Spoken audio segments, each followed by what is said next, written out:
Thank you for stopping by. I am Jeffrey Weiss, your political activist, keeping you informed of local and world events. Today we discuss the fact that Peter Thiel, co-founder of PayPal, backed Donald Trump in the campaign and in the election. I respect what Peter Thiel has done in tech as an innovator. I have no respect for a man who espouses his opinion on political matters for which he has no knowledge, no experience, and no background. He dedicated his life to IT. When and where did he study politics, international affairs, economics, and finance? The only way he could favor Trump is if he did not read one word about the real Donald Trump. He listened to what the man had to say on the stump and took that as the gospel. Peter should have remained in the realm of technology. Knowledge does not translate. Being an expert or authority in one field does not make him an expert in another field, unless he devoted the same amount of time, energy, and research in those other fields. Peter's enormous ego, propped up by money, has led him to believe he actually knows something about a candidate's past behavior and current motivation. If he had done his due diligence, he would have learned that every word out of Donald Trump's mouth is a lie. This has been documented by fact-check sites. Donald hired Polish workers to build the original Trump Towers. They were illegal aliens, and he knew that, but that did not stop him. He did not pay them while they were working, except by offering them vodka. When they finished construction, he refused to pay them the balance of their monies. He said, "Sue me, I'll have you deported. I'll tie you up in court till your hair turns gray." He dragged them through the court system for 20 years before they finally gave up.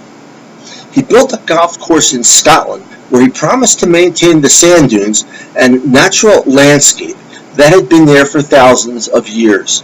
The residents agreed after protracted negotiations and many promises.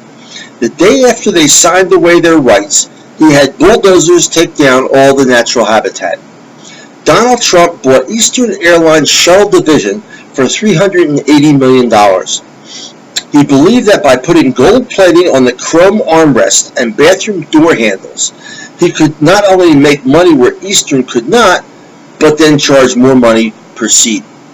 The company went bankrupt within a year. The banks that loaned him the money lost $380 million. Donald never lost a dime. Donald Trump built the Chicago Trump Tower for $500 million. It went bankrupt before it was finished being built. Deutsche Bank lost $50 million. Donald never lost a dime. It was said that the reason Deutsche Bank loaned Donald the money was because they were the only bank in the world that did not know of Donald Trump's track record. Donald Trump has 90% of his assets in a 4-square block around Trump Towers. His entire international experience is based on several golf courses overseas. His entire staff consists of 55 people. He has never run a major corporation with thousands of people and many tentacles in various businesses. I will not even discuss Donald's personal, perverted, misogynistic, twisted, sexually deviant life except for one statement he made. "My daughter is one hell of a piece of ass." Donald Trump is a sociopath by every definition of the word. Following are verbatim statements made by Donald Trump and my comments. While I went to the Wharton School of Business, I'm like a really smart person. It's very possible I could be the first presidential candidate to run and make money at it. On abortion, I am very pro-choice, then flip-flopped and said I am very pro-life. On guns, look, there is nothing I like better than nobody has them. Then, I fully support the Second Amendment. In 2000, he sought the presidency on the Reform Party. A decade ago, he said he was a Democrat. Now he is a Republican.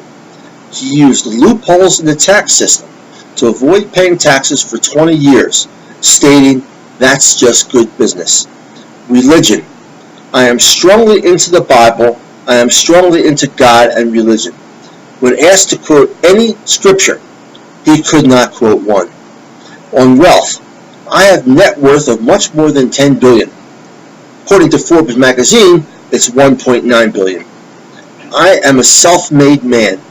He inherited $300 million and built it to several billion by declaring bankruptcy 3 times.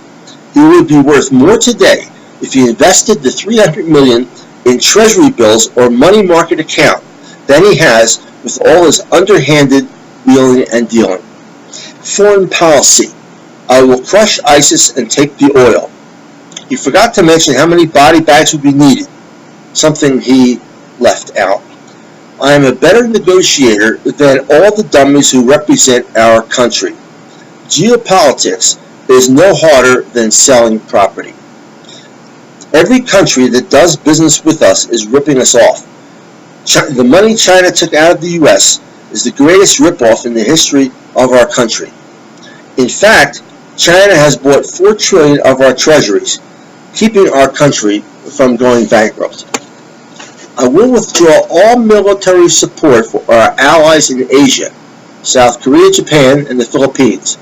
They can protect themselves, which of course would lead China to take control of Southeast Asia. I played to people's fantasies. I call it truthful hyperbole. Trump University was a complete scam. Thousands of people lost money, some their life savings. They were lured in for a free lecture, then pressured to get one-on-one training with experts who were just boilerplate scumbags, with no teaching background, unable to teach anything because there were no real estate secrets to teach, pressuring people for more and more money. Not one person ever made money using Donald's tools. This university taught nothing because Donald Trump himself knew nothing. A complete scam. Donald started building a project in Mexico, Ocean Resort Baja Mexico condos. People invested $38 million. The project went bust before the first condo was built. Investors sued to get their money back. Donald said, "Fuck you, didn't you read the fine print?" The fine print said, "In the event of the project not going forward, the principal shall keep all monies and do with such funds as he wishes, but is under no obligation to return such investments." When some of the people still went ahead with lawsuits, Donald responded by saying, "Consider yourself lucky. If the project had gone ahead, you would have lost even more." He calls heavy-set people fat pigs. When a woman commentator asked him a hard question, he said, "She has blood coming out of everywhere." Mr. Trump wants to build a wall and have Mexico pay for it. First, that is insane. Second, Mr. Trump did not look at the figures behind his statement and threats. Such a wall would cost billions of dollars that would add thousands of dollars in taxes every year to every single American. Mexicans are bringing drugs, they are bringing crime, they are rapists. Not only will I deport them, but also their children that were born here. Completely illegal because the children are U.S. citizens. Mexicans in America work and pay taxes, but many do not claim benefits because they fear being deported. So the U.S. has a net gain for their participation in the workplace. Immigrants commit less crime percentage-wise than U.S. citizens. From 1990 to 2013, the number of undocumented immigrants in the country tripled from 3.5 million to 11.2 million. Yet during that time, violent crime dropped 48% nationwide. According to the report, since documented immigrants make up such a small percentage of the population, it's impossible to draw a straight conclusion from those numbers. So let's see what else they've got. The economy of Mexico is growing faster than the U.S. economy. There is only one reason why Mexicans are risking their lives to enter America, and it is not to find jobs that are more available in their own country. It is to escape the violence that is a direct result of America's unwillingness to legalize all drugs as some Scandinavian countries have done, and which has led to a 60% drop in crime and the closing of 40% of all prisons. China. Donald Trump blames the loss of manufacturing jobs in America, the huge trade deficit, on China. The truth is, America has been transitioning from a manufacturing country to service-oriented country for decades. Since 1939, manufacturing jobs have only comprised 10% of employed people. China only sped up a trend that was in place before 1990, before China became a powerhouse. Third, manufacturing jobs since 2000 have been due to robotic and technology more than lost to China. 4. China no longer manufactures much of anything. Their labor costs have quadrupled since 2000. China now exports its manufacture to Vietnam, Laos, Cambodia, Myanmar, Philippines, and Indonesia. If it would not have been China, it would have been those other countries. The problem is not manufacturing jobs lost to China. The problem is retraining workers for jobs in service and technology. In the other rich countries, they spend an average of 0.6% of GDP to retrain and reposition workers.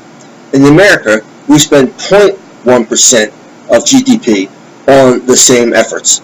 This is a disgrace, and the reason people who lost manufacturing jobs have not found viable work. Manufacturing jobs will never return, even if Trump's wall gets built and all trade deals end. Even if we did what Trump says, we wouldn't reverse technology, which is a very big part of the picture. Trump's threat to put heavy taxes on Chinese and American goods coming into the country would likely sink the economy into a recession. It would make many items at the stores more expensive for working-class Americans and spark a global trade war, leading probably to a depression worldwide. The U.S. tried this tactic in 1930 with a law known as the Smoot-Hawley Tariff Act. It backfired, pulling the U.S. further into the Great Depression. Unemployment in the U.S. is again low because people have found work despite manufacturing jobs disappearing. Fact-check organizers said that 95% of everything Donald says is a lie. He said he would lower taxes on the wealthy, then spend billions on infrastructure. That would add $20 trillion to the national debt in 10 years. Donald Trump is a scumbag who would take this country down the tubes to satisfy his ego. If my articles interest you, please use the link to check out my website and books. Thank you very much.